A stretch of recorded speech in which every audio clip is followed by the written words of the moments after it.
बिस्मिल्लाहिर्रहमानिर्रहीम अस्सलाम वालेकुम। Welcome back my channel easy पकवान। आज आप लोगों के लिए मैं लाई हूँ बीफ पाई बनाने का आसान तरीका।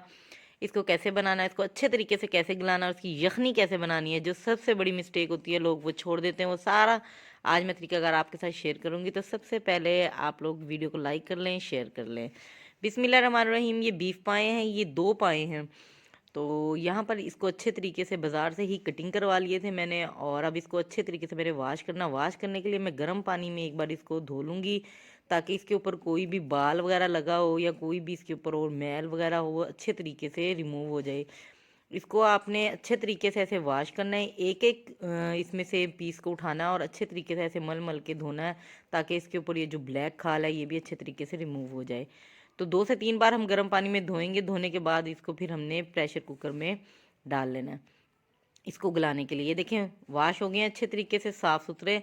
अब मैंने इसको, इसकी यखनी बनानी है, इसको गलाना है। तो सबसे पहले हम इसको एक प्रेशर कुकर में डालेंगे और इसमें चंद हम मसाले जात ऐड करेंगे। सबसे पहले मैं इसमें ऐड करूँगी प्याज, लहसुन और अदरक। ये अदरक है, ये लहसुन और ये प्याज है। तो इसकी क्वांटिटी मैंने थोड़ी थोड़ी ली है, ज़्यादा नहीं ली। प्याज भी एक ऐड किया, लहसुन भी आप लोगों के सामने है, और अदरक भी। अदरक और लहसुन ज़रूर आप लोगों ने ऐड करने हैं। साथ में इसमें कड़ी पत्ता, ज़ीरा, लौंग 4 से 5 अदद, और यहाँ पर एक बड़ी इलायची, और 2 से 3 पीस यहाँ पर मैं दालचीनी ऐड करूँगी। और इसके बाद मैं इसमें ऐड करूँगी नमक भी और काली मिर्चें भी। यहाँ पर अगर आप चाहें काली मिर्चें साबुत भी ऐड कर सकते हैं, लेकिन यहाँ पर मेरे पास पिसी हुई है तो मैं पिसी हुई ऐड करूँगी। 1 टेबल स्पून इसमें नमक ऐड करूँगी, और हाफ़ टेबल स्पून इसमें काली मिर्च का पाउडर, मतलब ब्लैक पेपर। ये देखिए, अब इसमें मैं ऐड करूँगी 2 kg पानी, तकरीबन 2000 ग्राम। यहाँ पर 2 किलो पानी हमने ज़रूर ऐड करना है, क्योंकि इसकी यखनी बननी है और इसने गलने में अच्छा खासा टाइम लेना है। प्रेशर कुकर में ज़्यादा से ज़्यादा हम इसमें 1 घंटा और कम से कम इसमें 50 मिनट लगाएंगे। आप 50 मिनट लगाने के बाद टाइम आप एक बार ज़रूर देख लें कि ये अच्छे तरीके से गल चुके हैं या नहीं।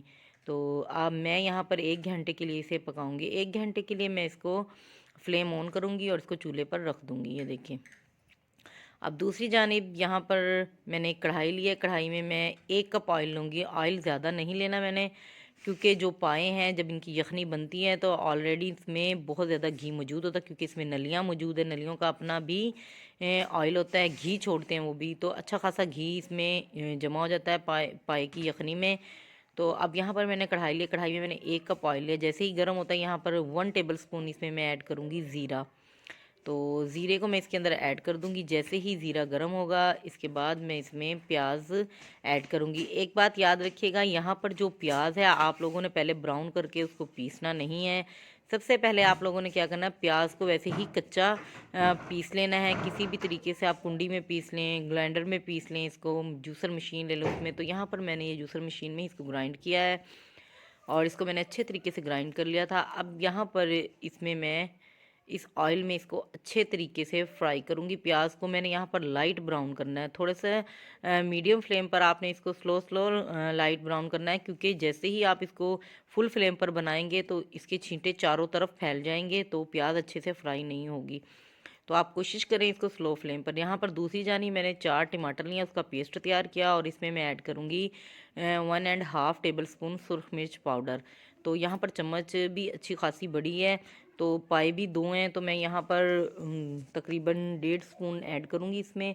और हाफ़ टेबल स्पून इसमें जाएगा हल्दी, और 1 टेबल स्पून इसमें मैं ऐड करूँगी खुश धनिया पाउडर, और 1 टेबल स्पून ही इसमें नमक ऐड करूँगी, क्योंकि नमक मैंने पहले भी यखनी में ऐड किया है। तो इसके बाद आप इसमें जो नमक ऐड करेंगे वो एक ही चम्मच ऐड करेंगे। अगर नमक कम हो फिर हम बाद में इसमें ऐड कर लेंगे। और हाफ़ टेबल स्पून इसमें जाएगी मेथी, खुश्क मेथी।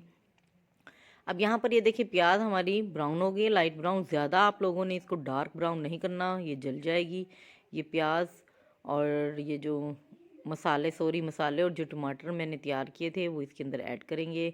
और यहाँ पर लहसुन और अदरक का पेस्ट भी मैंने पहले से तैयार करके रखा हुआ है, वो पेस्ट भी हम 2 टेबल स्पून के बराबर इसमें ऐड करेंगे। ये देखिए, ये लहसुन और अदरक का पेस्ट ये भी इसमें ऐड कर देंगे और थोड़ा सा हाफ़ कप मैं पानी इसमें डाल दूँगी, ताकि जो मसाला है वो हमारा अच्छे तरीके से फ्राई हो जाए, अच्छे तरीके से भुन जाए, ताकि इसका टेस्ट है वो ज़बरदस्त आए। ये देखिए हाफ़ कप के बराबर हैं। चम्मच का हिसाब देखा जाए तो ये 5 से 6 चम्मच पानी है।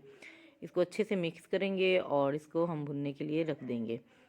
ये देखिए, इसको कवर लगा के 2 से 3 मिनट तक स्लो फ्लेम पर ही हम इसको पकाएंगे।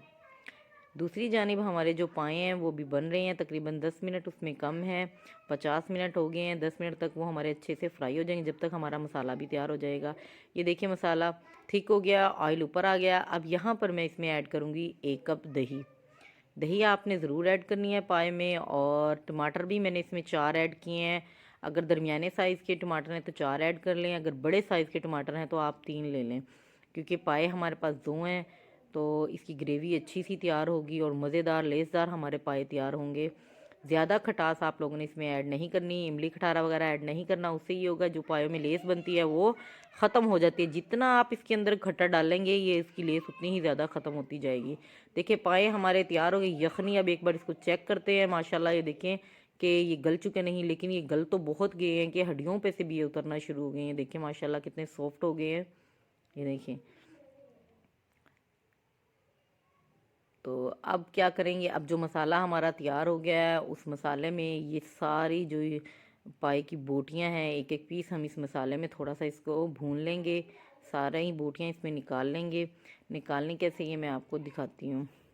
एक स्ट्रेनर लेंगे, स्ट्रेनर की मदद से ऐसे निकाल लेना हमने उस यखनी में से। तो ये सारे हमने इस मसाले में ऐड करना है और मीडियम फ्लेम पर इसको हमने पकाना है। देखिए एक बार मैं फ्लेम जो है वो इसका थोड़ा सा मीडियम कर दूँ। ज़्यादा हाई भी नहीं करना और स्लो तो अब बिल्कुल भी नहीं करना, मीडियम टू हाई की तरफ ही हमने फ्लेम को रखना है। और अब हमने इसको अच्छे से भून लेना है पायों को मसाले में, ताकि जो मसाला है वो अच्छे तरीके से इनकी बोटियों में एक एक पीस में अच्छे तरीके से जज्ब हो जाए। ये देखिए माशाल्लाह। अब इसको अच्छे से हम मिक्स करेंगे। 2 से 3 मिनट तक हम इसको पकने के लिए छोड़ देंगे, क्योंकि मसाला भी हमारा अच्छे तरीके से खुश्क हो गया था, ऑयल ऊपर आ गया था और जो पाए हैं वो भी हमारे अच्छे तरीके से गल चुके थे। तो इसको 2 से 3 minute medium to high flame पर पकाएंगे। देखिए माशाल्लाह, ये देखें अच्छे तरीके से ये हमारे भुन गए हैं। अब जो यखनी थी हमारी, जो पाए जिसमें हमने गलाए थे अच्छे तरीके से, जो यखनी है वही यखनी हम इसमें ऐड कर देंगे सारी मसाले के अंदर। ये देखिए माशाल्लाह इसकी यखनी ऐसे तैयार होती है। तो ये यखनी भी आप वैसे भी पी सकते हैं, जिनके जोड़ों में दर्द हैं, बुज़ुर्ग हैं, बच्चे हैं, खांसी है, नज़ला है, तो ये बहुत अच्छी होगी। ये देखिए नीचे जो हल्की हल्की हड्डियाँ और जो कचरा सा बच गया तो वो हमने ऐड नहीं करना, इसमें डालना नहीं है, उसको हम फेंक देंगे। और ये देखिए हमारी ग्रेवी, अगर आप इससे ज़्यादा ग्रेवी रखना चाहते हैं तो आप पानी इसमें हाफ़ kg और ऐड कर सकते हैं, लेकिन मुझे इतनी ही ग्रेवी चाहिए तो मैंने इसलिए इसको इतना ही रखना है। और इसको बस अब 2 से 3 मिनट के लिए मैंने इसको पकाना है, ज़्यादा नहीं पकाना। और इसको मीडियम फ्लेम पर मैं 2 से 3 मिनट पकाऊंगी, उसको कवर लगा कर रख दूँगी। देखिए ऑयल भी ऊपर आ जाएगा तब तक और ये पकता भी रहेगा। 2 से 3 मिनट तक मैं इसको रख दूँगी। 2 से 3 मिनट के बाद देखते हैं। 2 से 3 मिनट के बाद ये अच्छा खासा पक गया है और देखिए ऑयल भी ऊपर आ गया। फ्लेम को बिल्कुल अब मैं स्लो कर दूँगी, बिल्कुल स्लो। और 4 से 5 10 सब्ज़ मिर्चें लेंगे, इनमें कट लगा देंगे और वो भी इसके अंदर ऐड करेंगे अब। और सब्ज़ धनिया। इस मकाम पर आप नमक का टेस्ट कर सकते हैं कि नमक आप लोगों को कैसा चाहिए, तेज़ या कम। यहाँ पर नॉर्मल नमक है और तो मैं नमक ऐड नहीं करूँगी। और अब ये हमारा तैयार हो गया, इसको सर्व करेंगे। देखिए माशाल्लाह कितने ज़बरदस्त हमारे पाए तैयार हुए हैं, ग्रेवी वाले। नान के साथ खाएं, चपाती के साथ खाएं। तो मेरी आज की वीडियो आप लोगों को अच्छी लगी हो तो प्लीज़ ट्राई ज़रूर कीजिएगा, अच्छे अच्छे कमेंट्स दीजिएगा और मेरी वीडियो को शेयर भी कीजिएगा। दुआओं में याद रखिएगा। अल्लाह ताला आपके और हमारे खानों में इसी तरह बरकत डाले रखें। तब तक के लिए अल्लाह हाफिज़।